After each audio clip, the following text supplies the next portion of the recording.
Hello everyone, welcome to our presentation. We are from group number 6 and we're going to present our material is about fundamental approach in analyzing poetry. Before I go to the presentation, I'd like to introduce you to the member of the group. The first member we have Rizky Hidayah, and the second is myself, Muhammad Ramadan, and next member is Isan Adip Rizky, and the last member is Tegar Bayu Kristiantoro. Okay, without any further delay, Tegar Bayu will read his part. To Tegar Bayu, please read your part. Thanks, Adan. I will explain fundamental approach in poetry analysis. Fundamental approach the critic can take when considering a poem for analysis. As might be expected, there are various pair or set of opposite approach. Each of the approach described is helpful in own way and ultimately a complete explication of a poem required that we approach it in various ways. First is objective. The objective approach to a poem begins with a full description of the poem's physical or technical property. The reader should try to elucidate the poet's method and meaning in an entirely objective way. The critic shall probably begin by presenting the most elementary information about the poem, its length, its rhyme scheme, etc., and then proceed to more complex information. Second is subjective approach. The subjective approach to a poem begins with personal interest in the poem. That's when one has read a poem and one has encountered the statement of a certain experience. So, in other words, different readers will feel different details. Individual conscience will determine individual interpretation and the subjective response. And next, general approach. As with the objective and subjective approach to analyze, we have another pair of opposite approach: the general and the particular. Using the general or universal approach, we make various statements about the poem in the generalized way. And next is particular approach. The particular approach to a poem is of course the opposite of the general approach. The particular approach treats a poem as a special study of something in particular. And next is point of view. We shall never try to come to any decision about any poem without asking the all-important question: from what point of view is written? Is it written? Is the poem narrated from the point of view of a detached observer or commentator, or from the point of view of someone who was there or was involved? In considering the point of view, then we are basically outlining the poet's attitude and physical relationship to the experience. At the same time, however, we must make some conclusion about the voice or persona of the poem. Okay, next material will be explained by Rizky Nur Hidayah. Okay, thank you, my friend Tegar Bayu Kristiantoro. So, my name is Rizky Nur Hidayah. I will continue the material about fundamental approach to poetry analysis. So, the next point is about doctrine. So it is possible and sometimes even necessary to approach a poem philosophically. And what doctrines does the poem illustrate? Does the poem have a doctrinal basis, or does it contain a statement or specific doctrines or parts of doctrines? And 7 is about psychological. And when we discuss about psychology and its place in a poem, we are primarily studying the poet's imaginations. So we are relating to the material of the poem to the private music of the poet. So it's a theme. For example, the apparent result of some dream that the poet had is it an account of some particular way in which he views his own experience. So does it relate to his own growth as an individual?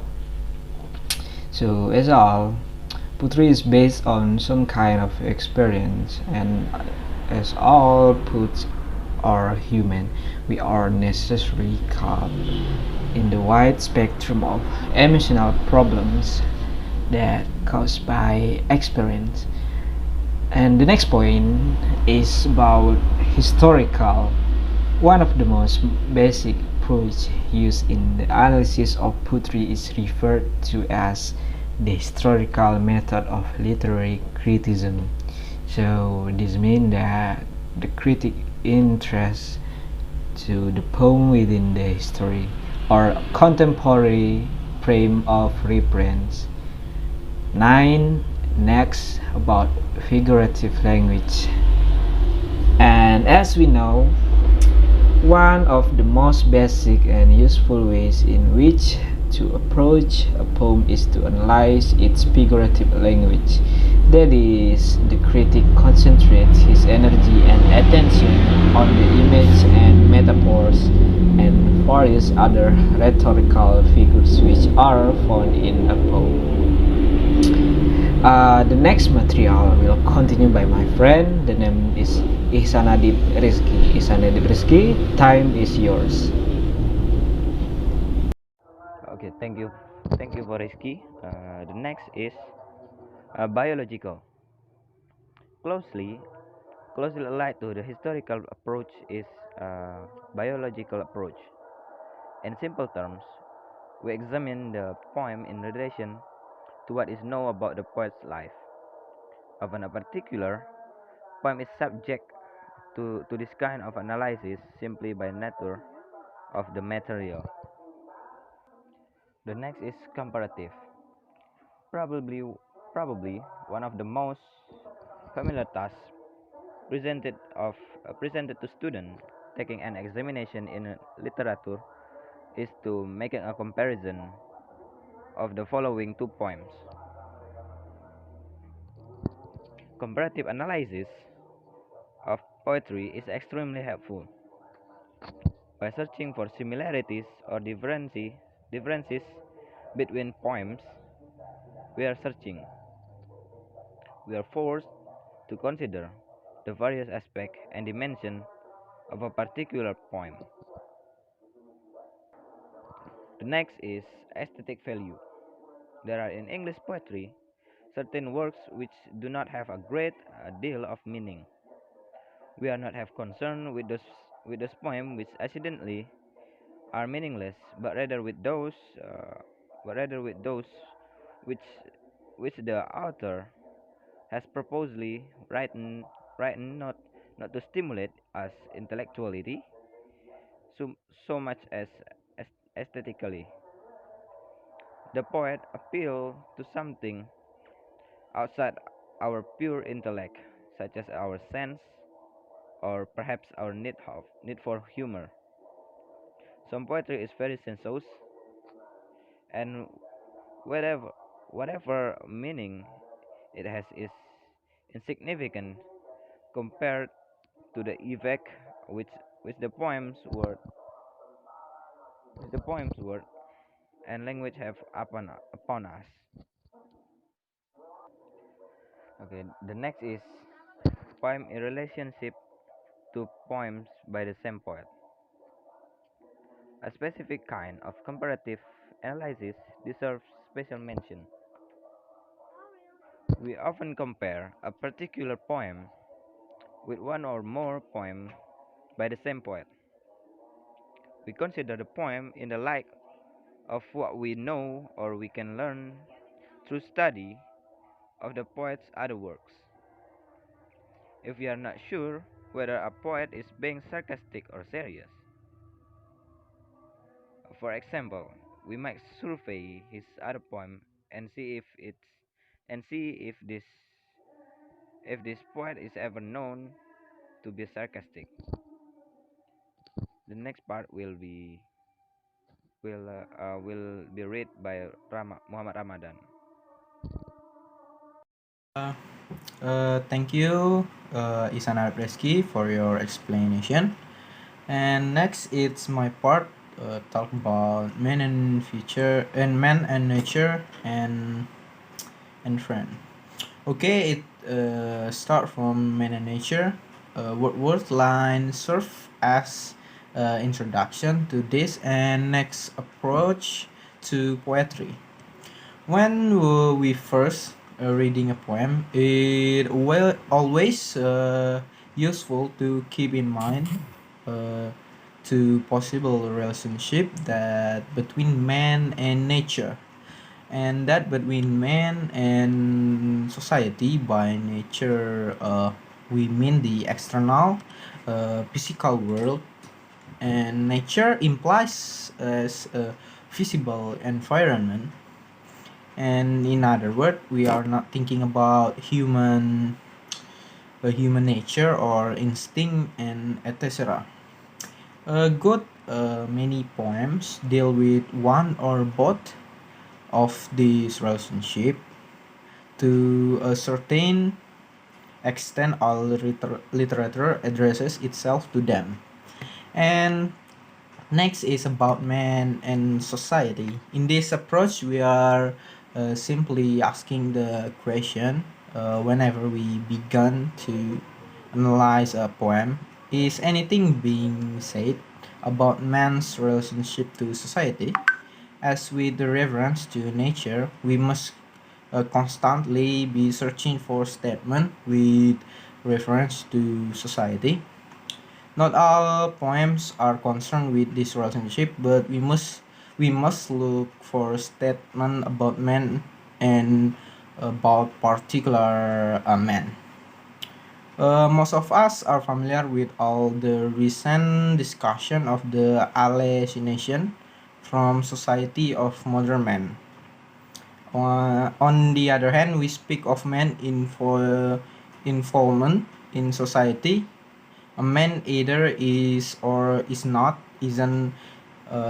known by the people or does not know them. Okay, next it's about thematic. The last two kind of analysis we have considered are both particular examples of thematic analysis. We are always trying to explain poems meaning in universal terms. We want to be able to talk not only about man's relationship to nature or society, but about his relationship to everything else as well: his family, love, hate, sorrow, deceit, hypocrisy, pride, birth, and death. In the other word, we are always trying to come to certain conclusions about the most significant part of a poem. It's them, them. Uh, and next is about evaluating. A final approach to analyzing a poetry lies outside the realm of pure analysis. This is the evaluation we make of the poem. When we have looked at the poem is as many ways as possible, we should always make some kind of summarizing statement about the quality of poem. Does it accomplish what we poet intended or to accomplish? Is it an effective poem? Is the quality of the poem comparable to that of other poem trying to do the same thing? How does the poem compare with other poems by the same poet? Is there any disproportion between the quality of the thought and the quality of the expression? This and all the other questions one can imagine should be answered by the final evaluating statement.